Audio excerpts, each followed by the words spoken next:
Herkes var. Kıymetli ailelerimiz, değerli gençlerimiz ve geleceğimizin umudu sevgili çocuklarımız. Geleneksel hale getirdiğimiz Parkistan Park buluşmalarımıza hepiniz hoş geldiniz, sefalar getirdiniz. Bu akşam burada sadece izleyen değil, konuşan, gülen, düşünen ve eğlenen bir topluluk olacağız. Harika, güzel bir park buluşmasını hazırlayan Peygamber Sevdalıları Derneğimize çok teşekkür ediyoruz. Var olsunlar inşallah. Biz helalin bize yeteceği inancındayız.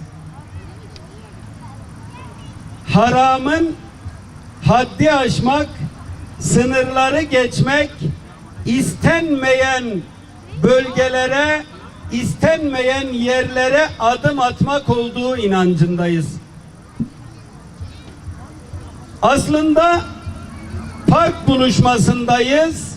Yaşadığımız şu dünyayı bir park olarak düşünürsek, hayatımızı, ömrümüzü bir park olarak düşünürsek, helal olan şey yediğimiz, içtiğimiz şeylerin çöpünü çöp kutusuna atmak, yere atmanın keyfe, yani sınırı aşmak olduğunu düşünebiliriz mesela. Sevgili Peygamberimiz sallallahu aleyhi ve sellemin çocuklara ne kadar değer verdiğini, ne kadar onlara önem ve ehemmiyet verdiğini hepimiz biliyoruz. Mesela bir defasında Allah Resulü cemaate namaz kıldırırken secdede geç kalkıyor.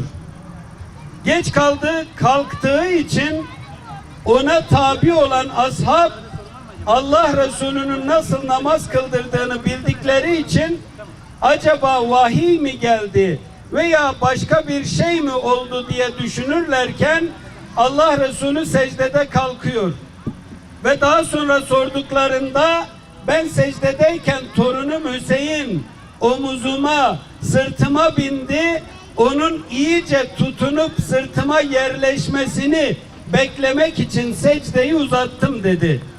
Selam olsun Allah Resulü sallallahu aleyhi ve selleme. Bizler de evlerinde dijital bağımlılığa, maalesef ki dijital oyunların esaretine dönüşmesinler diye yavrularımıza böyle programlar yapmayı düşünüyoruz. Böyle bir çalışmalar yapmaya çalışan, çalışmak gayretinde olan derneğimize de çok teşekkür ediyoruz. Filistin Savaşı'ndan dolayı 3 yıldan beri ailelerimizle, çoluk çocuğumuzla, evlatlarımızla bir boykot çalışması başlattık değil mi? Şu anda da tam dondurma mevsimi, sıcakta bunalan annelerimiz, babalarımız, çocuklarımız, yavrularımız için soğuk içeceklerin dönemi değil mi? Bizler onu devam ettiriyoruz.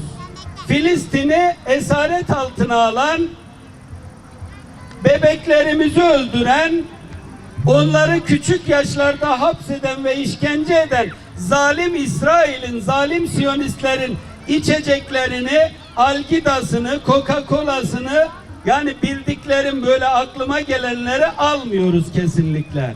Helal olanları da var. O zalimlere paramızı göndermiyoruz. Çünkü gönderdiğimiz o paralarımızla o zalimler kurşun alıyor ve Filistin'deki bebekleri, aç ve susuz bebekleri öldürüyorlar. Onun için lütfen boykota ehemmiyet gösterelim. İsrail'in içeceklerini de içmiyoruz. Almıyoruz.